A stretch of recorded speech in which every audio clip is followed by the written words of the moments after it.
Hello everybody, my name is Jordan, I'm a piano teacher, and in today's video I'm just going to be talking about chord voicings. So, if you play piano a little bit, let me move my pedal over. You'll know all about like triad chords, maybe 7th chords, 9th chords, 11th chords, etc.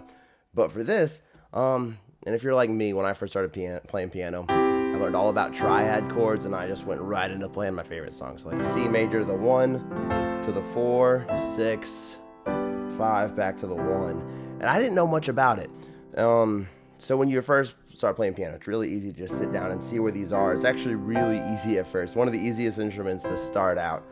And just playing that. You can just Google your favorite song and most likely it's going to be chords you can quickly play. And then I just started messing around with different rhythms. Not really knowing what I was doing. And so what I'm going to be talking about today is making these simple chords sound more interesting. And this is really great if you're a theory student and you do any 4-part writing, because if you've ever been to like a sacred church or a traditional church and you see you have like the bass line, the tenor line, the alto, the soprano, that's essentially what we're going to be doing here. And in college you have to be really good at 4-part writing because that's a big part of theory. And if you're a composer or arranger, just knowing how to fill up the different spaces to make your chords sound more full. So yeah, just like what we were doing, in a quick Google search, you can just see that a C major chord is C, E, G, and then you can do the same in the right hand. So from this, we have 3 notes that we can pick from if we want to make this into a big chord. So for right now, let's take a C and put it in our bass. We'll make this our bass note. And I have 2 more notes to use. I can use an E and a G, and I'm going to space them out in different ways. One rule, though, that we want to avoid whenever we're voicing out a chord. Say we take this C chord, we want to avoid what's called doubling the third. So the third is 1, 2, 3. It's our E right there. The reason for that is if we have 2/3, it can sound like a E minor 6 chord more than a C major chord. So that's our C major chord. If we double the third, it gets too much of that minor quality in there. So it's okay sometimes, but just try to avoid it. So it's okay to double the 5th, which is our G, and ideally we'll double that root note. So let's take a C down here, let's put an E right here, let's take a C here and a G here, and look at that, just using 4 notes we have a really big bright sound. Opposed to this is like a closed position chord. Let's open it up, and that's what we have now.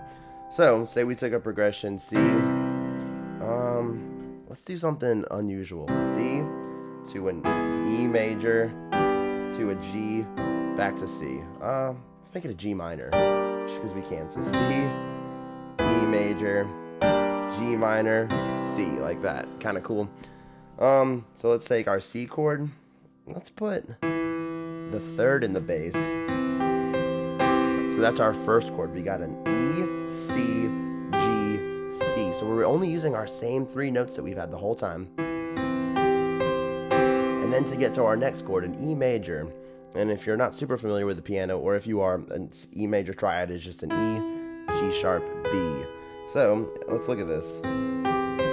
We actually already have one of the notes, which is our E. So let's keep the E down there.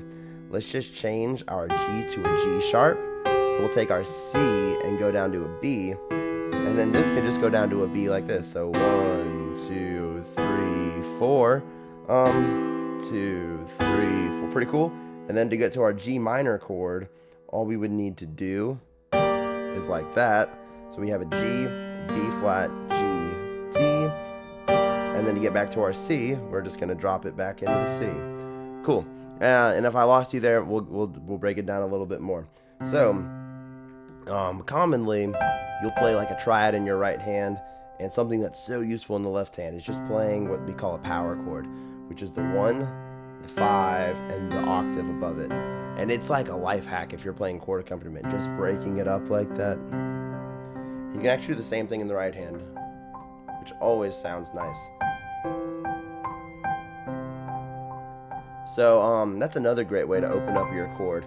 I have 3 voices up here plus a bass line. So if I was to do the progression that we just were using and I just play the bass note C, E, G, and C, and I just went through using some open chords up here, and I'll keep it in the power chord the whole time. The problem now is that we don't have that G sharp, so I'm actually going to put the G sharp down here.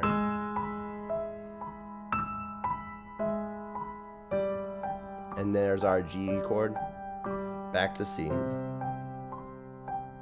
So that's just a really easy way. And essentially, we just want to be using as much as the piano as possible. So say we have a C chord, back to our basics.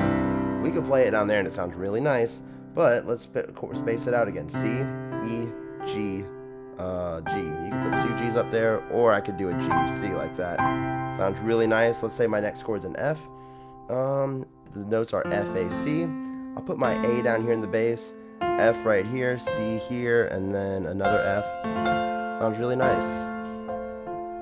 Say I want to go to an A minor from there, I can use A minor, A, E, C.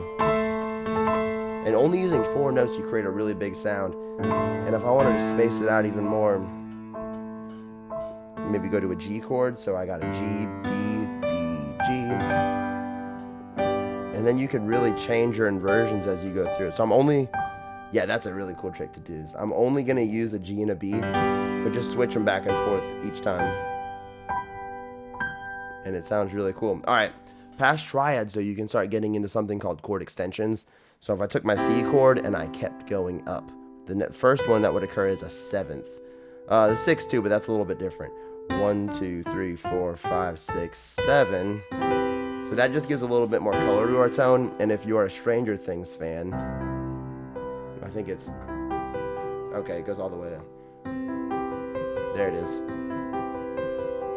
That's like the main theme, and it's that major 7 gets it. So now we have 4 notes. We got C, E, G, B. And if we wanted to space those out, say I took a C, E, B, G. And it already sounds so full and beautiful just by doing that. Say I took my 3rd, put it in the bass, played a C right here, G, B. Not super open, but it's pretty open. Say I took an E. Let's put the G in the bass. G, E, B, C. So there's a close right there. Let's open it up. Really nice. Open it up even more. I have big hands, so I have a privilege of doing that. So now I have an E or a G, E, B, C. And especially if you're playing in a band with a bass player, you don't have to touch down here. I could put my C here, B, and then let's see, G, E. And that's the sound that I just created using the same 4 notes. So a great application for something like this is just sit down, take a closed chord, and see all the different ways that you can open it up. And even like changing through the different combinations as you play. Lots of really cool options.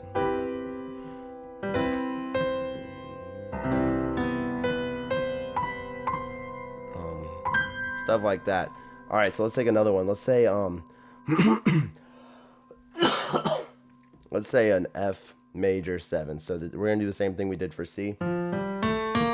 We just have one accidental in this key. 7 is gonna be E, just 1 below F. So let's take that E. How are we gonna space this one out? Let's take a F, E, A. Let's do C, A. Ooh, already sounds so cool. So we went from this, which is nice, to that, just opening it up. And it's really cool to develop your pieces. If you're a composer or arranger, you can be living down here for a minute, and then maybe bust up to something like that. Switch it up. Still on the same chord. Maybe go all the way down here and play something.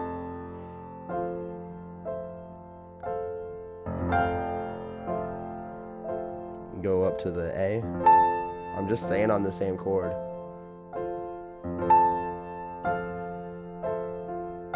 So just by doing that, I was actually just doing an A, F, E, which are all chord tones. Ooh, that sounds cool. That tritone's in there. And I just made a really cool melody.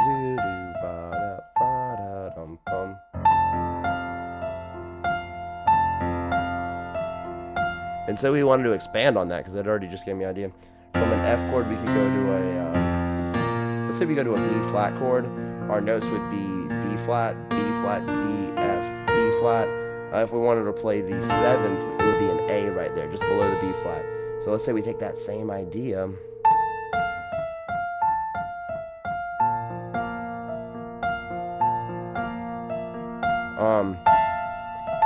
And those same notes, except for the E, fit in that chord. So I could even change that to a D if I wanted to keep it a chord tone. So if I put that together, and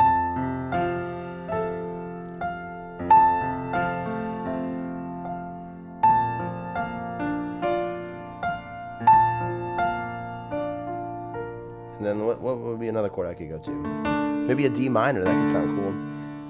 And then I keep... And let's go down to that 7. So if we did a D minor 7, 1, 2, 3, 4, 5, 6, 7 is the C sharp, or the C natural, excuse me. And I'm going to keep it spaced out though, so I can do a D, maybe an F, and then maybe an A in the middle. So that's still an open voicing.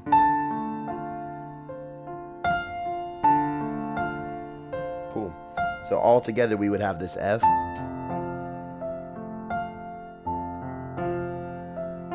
To the B flat.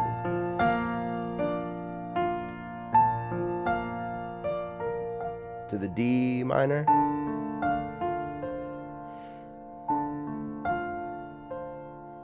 What would make it? Oh, perfect. We're just going to go from this D minor. So we could do a C dominant 7, but that would sound too gimmicky for what we're having. So let's actually do this. Let's do a C add 9. We're going to learn about something new now. So a C add 9 would just simply mean, or a C add 2, either one. We're going to add this D, which is 1, 2.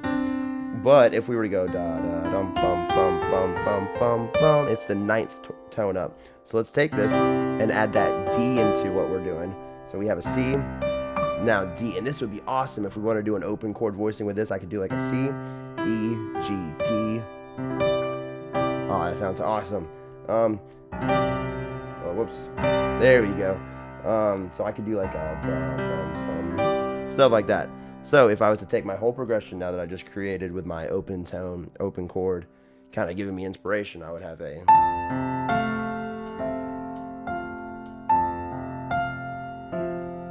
to the B flat. Whoops.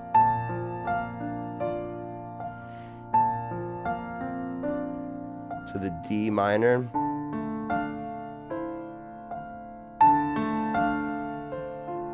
To the C. Let's take this chord or this tone and put it to the G, and to fit into our chord, we'll do a C, G, C, D.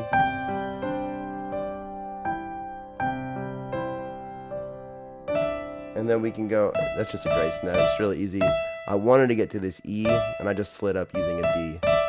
And then we'd be back to our F.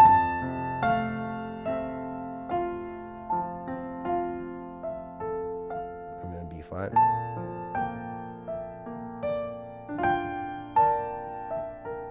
To the D minor. C9.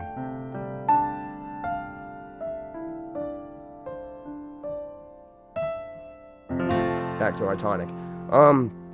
Going back into chord extensions and making our voices sound really nice.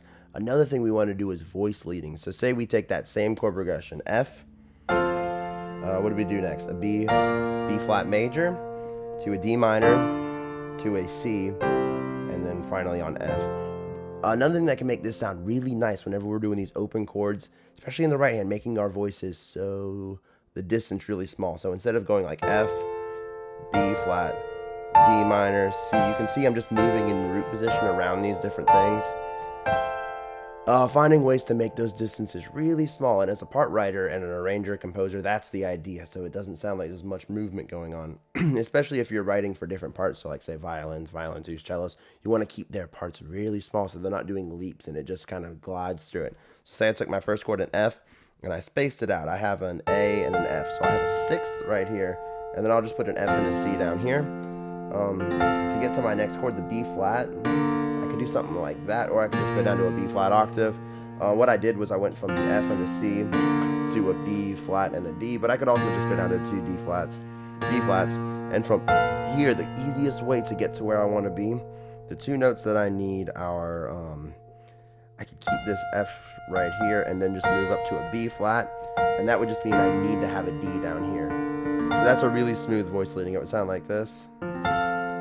2, 3, 4, and then which, oh my gosh, if you listen to like classical part writing or sacred church pieces, that's really what they kind of sound like. You'll recognize that. 1, 2, 3, 4. It sounds like I'm in church right now. The next chord we went to was a D.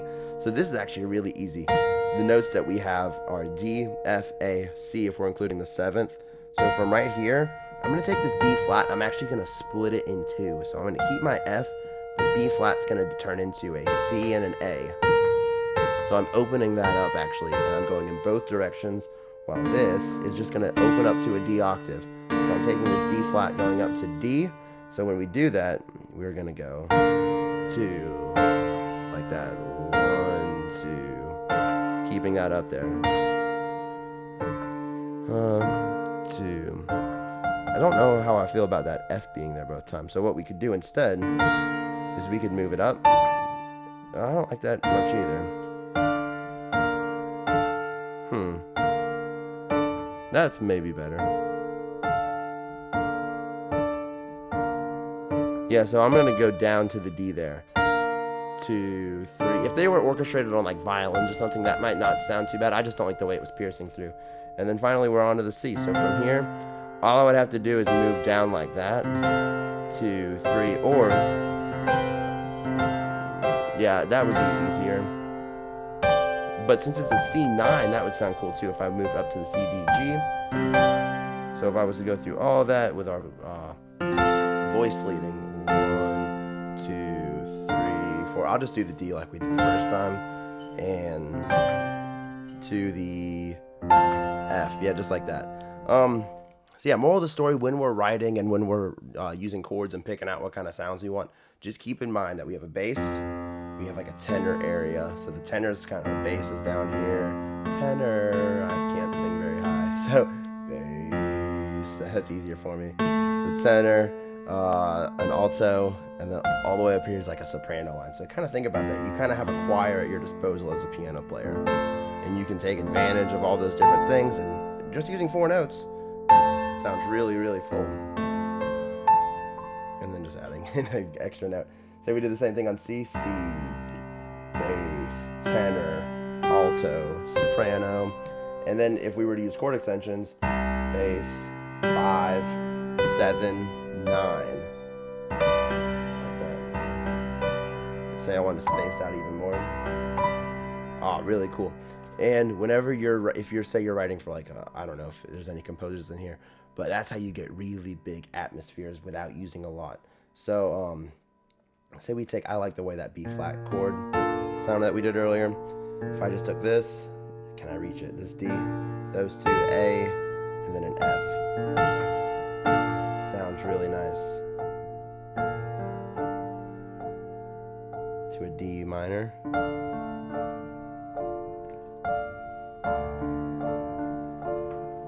Maybe to a C. But let's put that, let's do a 9th, but then resolve it to the 3rd. Stuff like that sounds really cool. So yeah, essentially you can do whatever you want, but try to just take chords that you know, closed position chords, challenge yourself to pick 4 voices, either doubling the root, so the C, or the 5th, which is the G, and just come up with different ways to arrange those so they sound interesting. And don't be afraid to put different of those arrangements in the bass, and that starts to get into our inversions. But instead of playing like a C like this, put the 3rd in the bass and see how you feel about it. It gives it a whole different feel. Putting the 5th in the bass is unique because it actually is called a cadential 6/4 whenever we do that. But in some contexts, who cares? It sounds cool. Putting that G down there. But the reason why, because it pulls you somewhere. 1, 2, 3, 4, 1. That's how they're supposed to feel. But cool. I hope this video was helpful for you guys. This was something I've been like talking to some of my students about, who I've been teaching improvisation. That word is always so weird for me to say. Something I've been talking to them, and it was something that I wanted to make a video about. So thanks again for watching, and I will see you next time.